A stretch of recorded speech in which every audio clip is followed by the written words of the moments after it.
Zanaat Училищesi teklif eder uşaklara 14 zanaat. Açık Kapılar Günü'nde okul öğrencilerinde olduk olalık öğrenme her bir zanaat için hem pay alma interaktif masterclasslarda.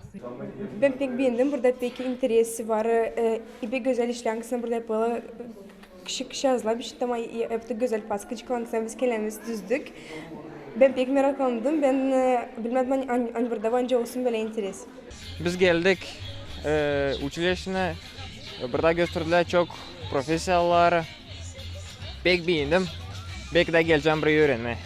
Böyle olaylar yardım ederler gençlere anlama hem ayırma o bölümü hangisi onlara daha yakın. Uşaklar görürler ne kadar önemli, lazımlı hem islah öğrenme iş zanaatlarına, dedi Zanaat Училищesi başı Vera Balova.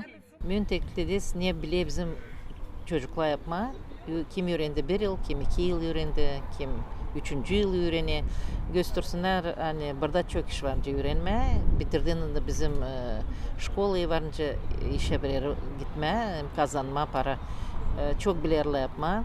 Ayrı dikkatlik verilir halklar arası partnerlarla beraber çalışmaya burada bulundular Almanya'dan partnerler. Angları nişanladılar ki üretim kurumu üyesi kurda uzmanları hazırlar. Biz yardım ederiz türlü bölümlerde ama sayır zanni dual öğretmesi pek önemli. İsteriz onu ilerletme burada örnek gibi alıp Almanya'yı. Bu pek önemli ne çünkü lazım genç çalışanlar hepsi uğurlarda ki olsun aşçılar ya da elektrikacılar ama lazım yeni kreatif akıllı uzmanlar. Olayın kurucuları sayırlar anne profesyonel teknik öğrenmesi baş rolü oynar üyesi kurda kvalifikatsiyalı uzmanların hazırlanmasında. Adna Karapirya, Leonid Arfanos, GRT Haberler.